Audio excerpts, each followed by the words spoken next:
All these machines can have these vulnerabilities, could they not? Right. It's not just the Dominion machines in Georgia. Right. They're all computers. Right. They all have vulnerabilities. The ones that have known vulnerabilities are the ones that some judge has let some security expert investigate. Right. And the ones you're using in Arkansas are just ones where no judge has recently let anyone investigate, but I'm sure they have all the same flaws. First thing they tell me is, hold on a second, Colonel.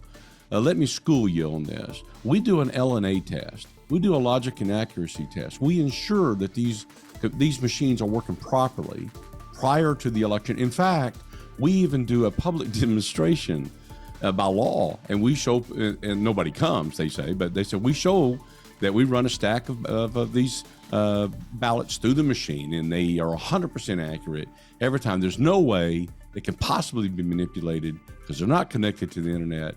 You simply don't know what you're talking about. What do you say to people like that? Well, a logic and accuracy test is useful for catching accidental misconfiguration, but it's not useful for catching malware, hacks in the voting machine that might be deliberately cheating. So let me talk about old-fashioned voting machines and modern voting machines. Okay.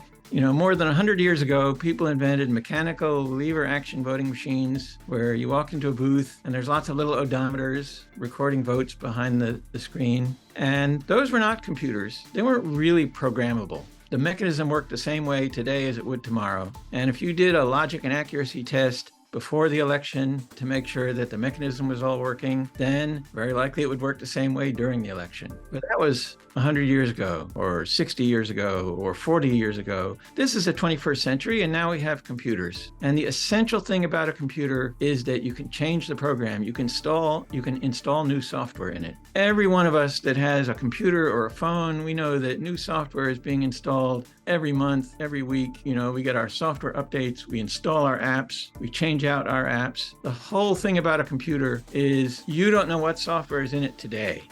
Now, what that means is a determined hacker, the adversary of election integrity, can devise a computer program that behaves one way on a Monday when they're running the logic and accuracy test and behaves different way on a Tuesday of the actual election. The computer program knows what the date is. Your phone, your computer knows the date, and it's not at all hard to write a program that cheats only on election day. In fact, there was a court case in New Jersey 15 years ago where we demonstrated to the court by writing a little computer program like that would only cheat, on election day. And in a protected, court-ordered forensic environment, we actually installed that on the voting machine because, it's a felony to do it out there in the wild.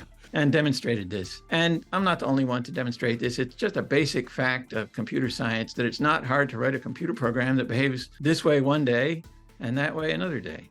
If the voting administrators have accidentally misconfigured a ballot so that it's, reading marks from the wrong place in the page, and people are human, people make mistakes, that's okay, then the logic and accuracy test is a great way to catch that kind of thing, because you'll mark the ballot a certain way, you'll run them through the voting machine and see what the totals come out to, and it won't be right from your test deck. That's fine. What they can't do is detect whether the voting machine is going to cheat on a Tuesday when you test it on a Monday, if the cheating has been programmed deliberately into it.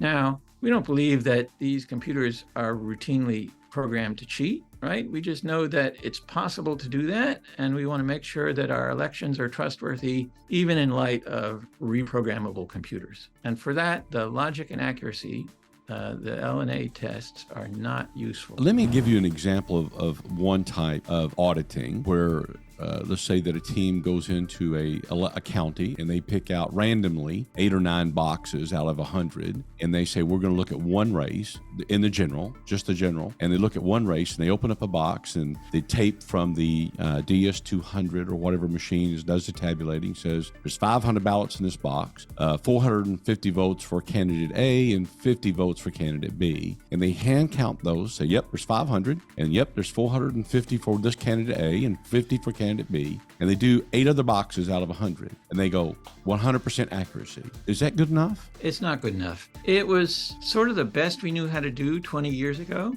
before sort of people had thought hard about this question and devised sort of methods that will make better guarantees.